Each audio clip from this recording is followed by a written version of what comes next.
Bom dia a todos. Vamos dar início então à nossa reunião semanal. Hoje é segunda-feira, dia 10 de outubro de 2022. A gente começa passando primeiro então pelo cenário local, né? A gente viu os índices aqui no Brasil bastante positivo, né? Foi uma semana bem positiva para o mercado de ações. Basicamente, a gente viu aí os investidores digerindo os resultados do primeiro turno das eleições logo na segunda-feira, né? Que foi o dia mais marcante aí da semana.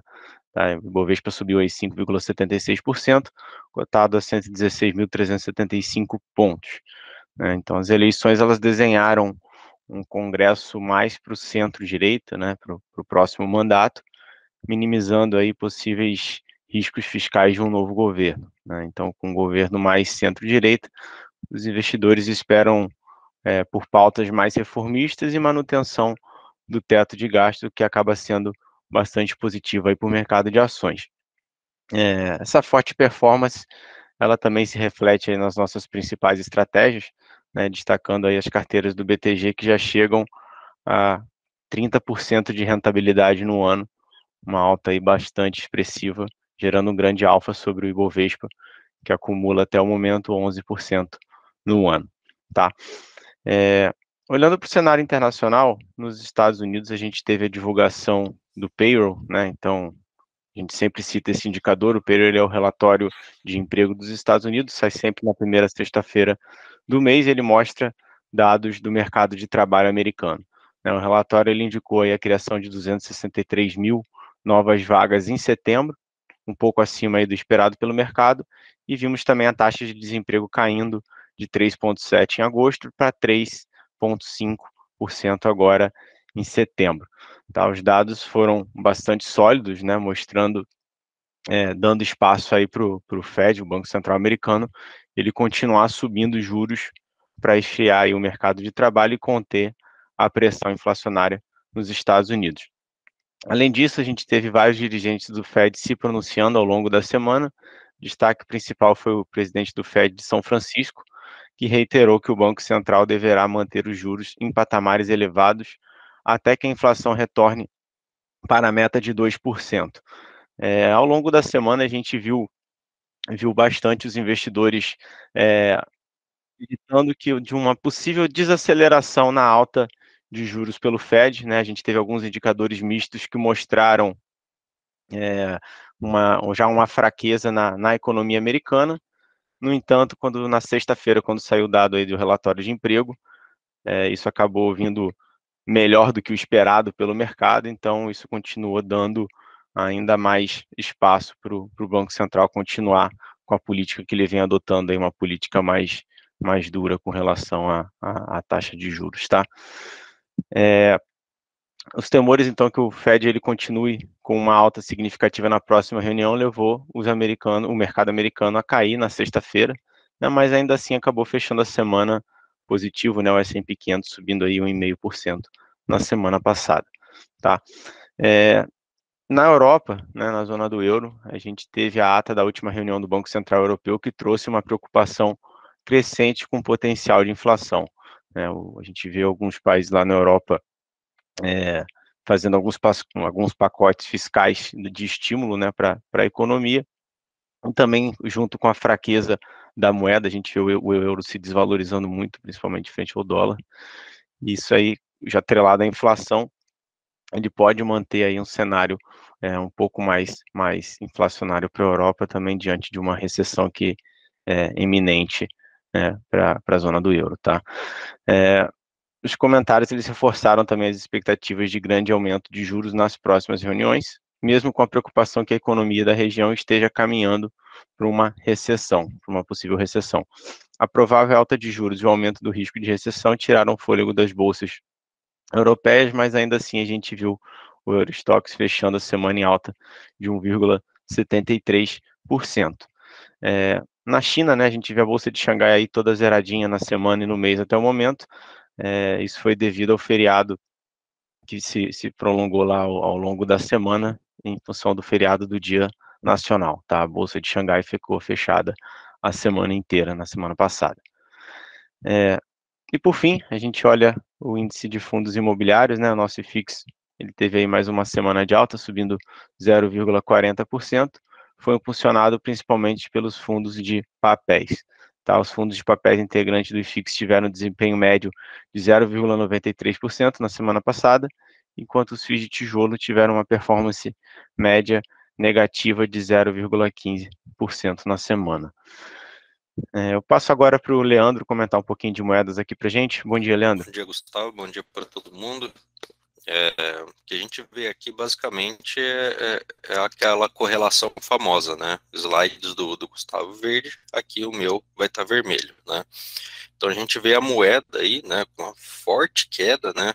Isso precificando já, né, o que o Gustavo falou sobre a questão das eleições, né? O mercado entendendo que o Congresso formado e o Senado formado ali vai ser favorável, né, à política fiscal, fez o nosso real se valorizar e muito frente a todas as moedas, tá? Então, no dólar teve uma queda de quase 4%, aí chegando a 5,20 na sexta-feira. Na sexta-feira tentou, na verdade, esfriar um pouquinho toda essa queda, né, com a saída do payroll, né, mas foi criado mais vagas do que a expectativa, e isso mostrou uma pressãozinha inflacionária, né? Pode mostrar uma pressão inflacionária, porque todo mundo não quer para esse mercado, né?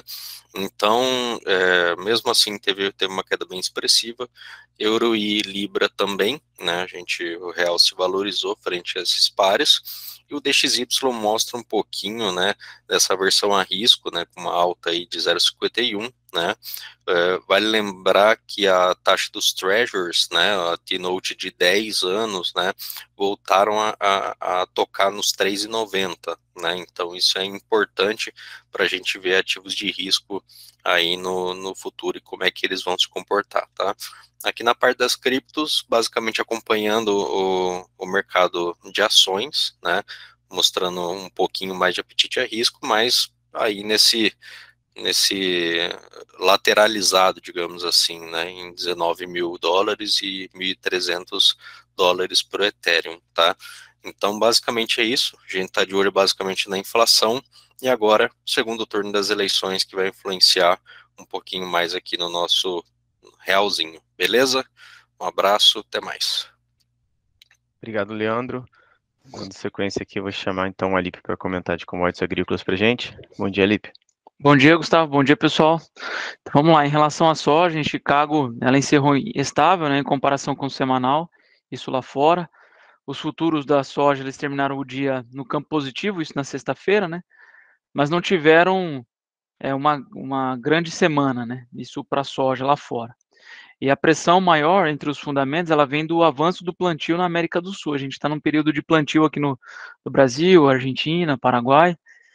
Então, existe uma expectativa em relação a essa safra e expectativas também de uma retomada importante de oferta por aqui, tá? Então, isso que defende os fundamentos da soja. Já no Brasil, a semana foi bastante negativa para os preços da soja, chegaram a ceder R$ 14 por saca nos portos aqui no país, né? Pressionados principalmente pela baixa do dólar frente ao real. Isso é o preço da saca em real, tá? Quando a gente vê na tela ali, ó, é $30 a saca. Então, como o Leandro mostrou anteriormente a queda do dólar, isso impactou, então cederam quase R$ 14 por saca aqui no mercado brasileiro, tá? Então, como o câmbio pesou bastante nessa última semana, despencando quase 4%, né? Além disso, a semana também foi uma semana de demanda mais lenta. A China está fora do mercado em função do feriado que eles tiveram, o Golden Week, né? Que ajudou a pesar ainda mais sobre as cotações, inclusive lá em Chicago. Por outro lado, 10 dias com atividades suspensas por essa semana dourada, né, desse feriado deles, a nação asiática deve voltar mais agressiva para as compras agora, nessa semana, né? Então, isso pode atender uma demanda de farelo de soja, já que as margens estão bastante apertadas e bastante fortes, né, a demanda, tá? O mercado também espera a redução de produtividade de soja no relatório do USDA, que vai ser divulgado agora no dia 12 de outubro, tá? Esse relatório ele vai destacar sobre os estoques nos Estados Unidos, então é uma informação bastante importante e o mercado fica de olho. Já no no milho, né, a comparação semanal, os contratos, eles acumularam desvalorizações bastante fortes, né, a gente teve uma queda de 3,70 aí no semanal, como vocês podem ver na tela, negociando a R$ 86,44 a saca. Após o primeiro turno aí das eleições, né, no nosso país, tanto o câmbio como as indicações de preço nos portos cederam bastante, preços do milho, né, enfraquecendo bastante o ritmo voltado à exportação, o ritmo de negócio voltado à exportação. Então, o plantio da safra de verão também está evoluindo bastante em vários estados. Então, ao mesmo tempo em que tem pessoas plantando soja, tem pessoas plantando milho verão, e isso traz uma pressão adicional aí nas cotações, né? E a B3, ela segue o mercado externo, né? Então, qual melhora que deve ocorrer em Chicago, mesmo com o dólar um pouco mais fraco, na semana passada, os preços podem apresentar sinais de alta, segundo a maioria dos analistas, tá? Já em relação ao boi gordo, uma queda de 1,27 no semanal, fechando a R$ 295,85 a arroba do boi gordo, mesmo diante do intenso ritmo das exportações brasileiras de carne bovina in natura, né, nos últimos meses, a gente exportou volumes acima de 200 mil toneladas, os valores do boi gordo estão bastante enfraquecidos no mercado interno. Segundo os pesquisadores do CPEA, que é quem dá preço para esse mercado, a pressão ela vem fraca em função da demanda doméstica por carne, né? Então, esses efeitos inflacionários têm atrapalhado bastante, e isso tem feito com que os frigoríficos eles limitem as compras dos lotes de animais para abate, né? Além disso, a gente está no momento em que a oferta de boi gordo ela vem ligeiramente crescendo aí em algumas regiões, tá? Então, isso vem pressionando também o preço. Já o café, a gente tem uma queda de 2,54, negociando a $255 a saca. Embora a queda tenha sido de 2,50, o café tem apresentado muita volatilidade. A semana foi marcada pelas condições climáticas no Brasil.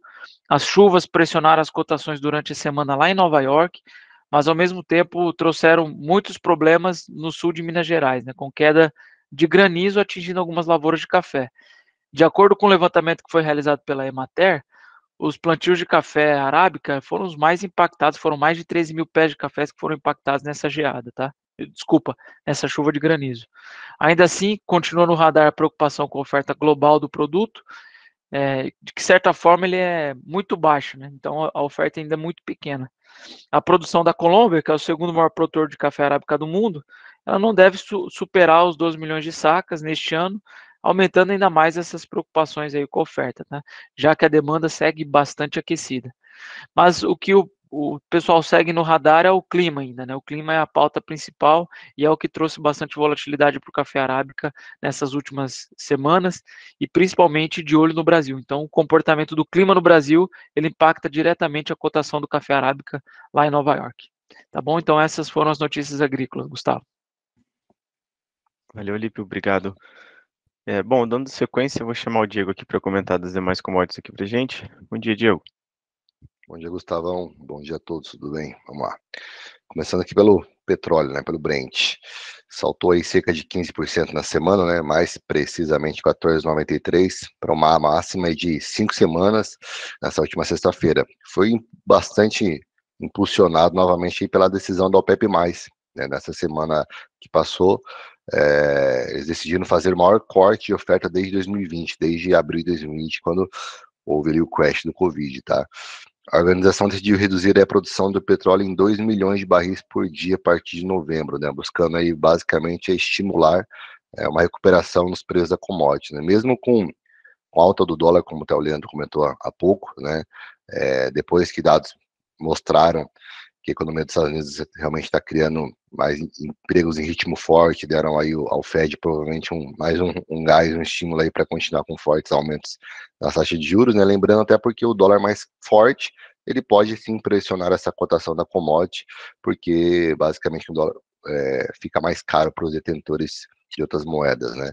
Mas o que chamou bastante atenção e com certeza foi o que impulsionou essa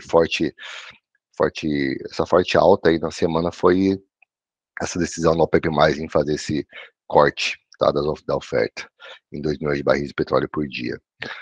E já o minério de ferro, aí, até devido ao feriado chinês também, né, os contratos futuros tiveram aí certa estabilidade na semana, uma discreta alta, né, 0,34, sem muitas novidades, basicamente os investidores ainda acompanhando as repercussões após autoridades da China divulgarem uma série de medidas destinadas aí a canalizar mais financiamento para o setor imobiliário, né, o que poderia aumentar uso do aço relacionado à atividade da construção. A gente sabe que esse setor vem sofrendo lá há meses, né, principalmente pela política de Covid-0 bem restritiva na China.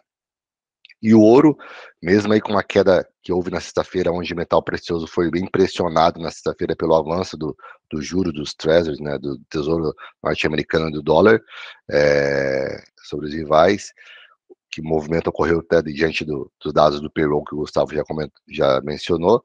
Na semana, contudo, o metal se valorizou bastante, né, uma alta de 2,23, e se firmou novamente aí acima do patamar de $1.700 por onça, né? Eu sempre comento que esse é um patamar que chama bastante atenção, que é bem relevante para a cotação do ouro, tá?